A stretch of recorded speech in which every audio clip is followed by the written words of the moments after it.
So I'm standing on a specific street corner in Manhattan. A couple days ago, Jeff Marshall posted a video where he took the shortest journey on the London Underground, which crosses off every letter of the English alphabet. I figure I would do the same thing for the New York system, but I'm going to add a little bit of flair to it. Because New York has so many stations with numbers in the name, I'm not just going to do all the letters, I'm going to do all the digits as well. As I walk to the station, I'm going to lay down some ground rules. Found a Pret for you, Jeff, but I don't think it's open right now. First off, we're not buying the naming rights for a station and calling it 1,234,567,890th Abkadefka Japgulmanopkor Stuvixes.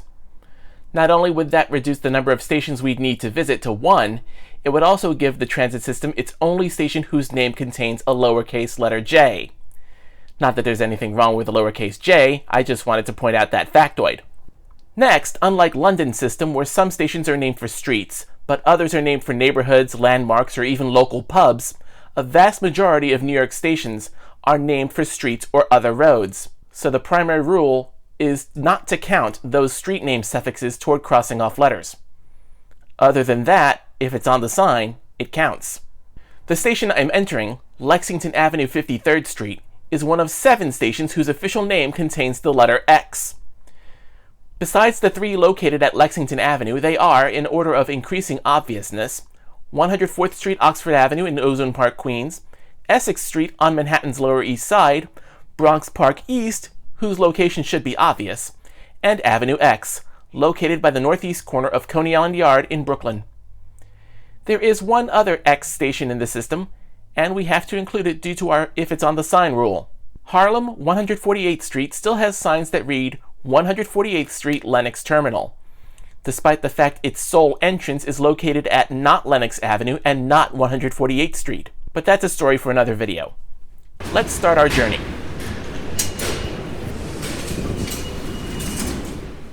Now it is possible to do a journey that ticks off all the letters using one train. The E train, which stops here at Lexington 53rd, encounters all the letters between here and Jamaica Van Wyck, picking up an M as its final letter. But it would need to be a weekday evening or a weekend service to get the balance between time, number of stations, and the letters encountered, since during overnight hours it makes all stops between Briarwood and Queens Plaza, while during rush hours and weekday middays it skips Briarwood, and you'd need to pick up a B at 42nd Street Port Authority Bus Terminal, though if you do it that way, you'd only need to go as far as Union Turnpike.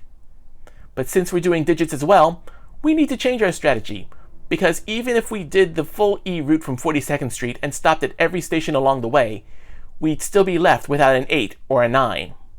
Once we reach the platform, we can cross out the letters E, G, I, L, N, O, T, and of course X, as well as the digits 3 and 5. But we're not going to be catching a train from this platform. This station happens to be in one of several station complexes where the connected stations have different names, a vestige of when the subway lines were operated by competing companies. So I entered at 1641 and walked the length of the platform to get to Lexington Avenue side. And now we grab the 6 train. I like how they still have standard medium on the station signage in this transfer corridor. Train to Brooklyn Bridge in 2 minutes. Let's move. We cross under the tracks to get to the downtown platform at 51st Street. 51st Street. Not only do we get the Lexington Avenue, 53rd, we get a 1 as well. We get on the 6 train, but we're not on it for long.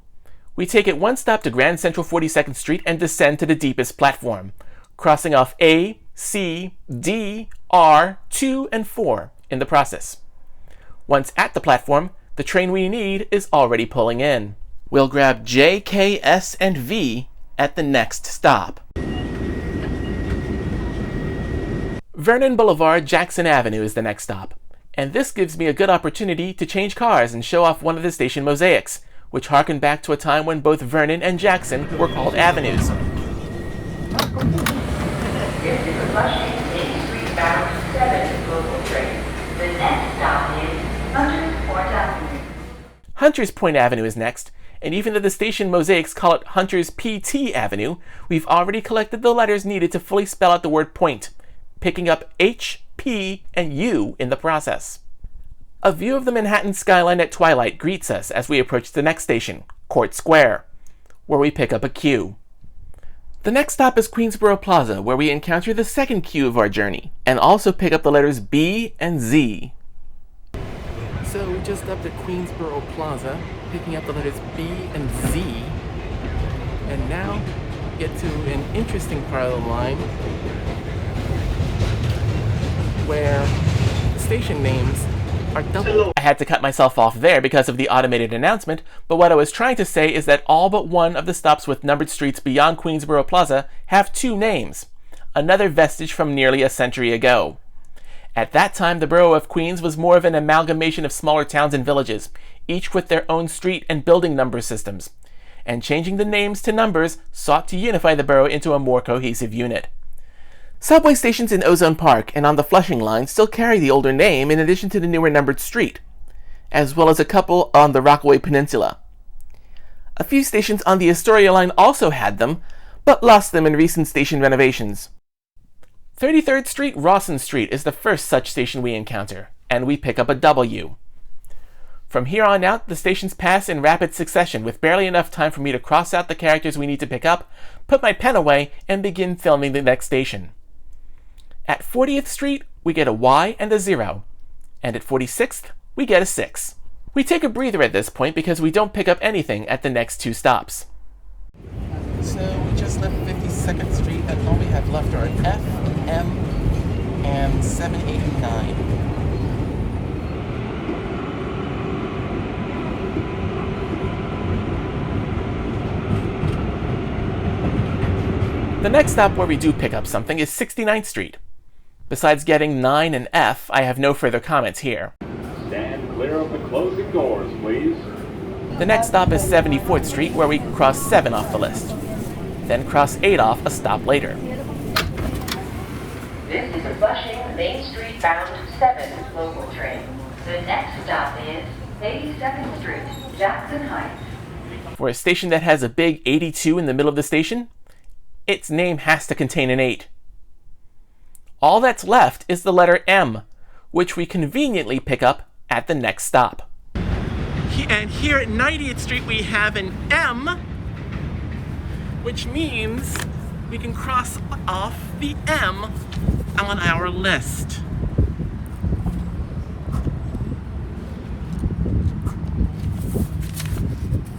Well, consider it crossed off. So yeah, here I am at 90th Street, Elmhurst Avenue. The last letter we needed was the M, so we got that here. I got here at 17:14, so it only took me, 33 minutes to get here from Lexington and 53rd. So yeah, I'd like to know some of your thoughts on if there's any better routes that cover all letters and digits. You know what to do with them. I'll see you in the next video.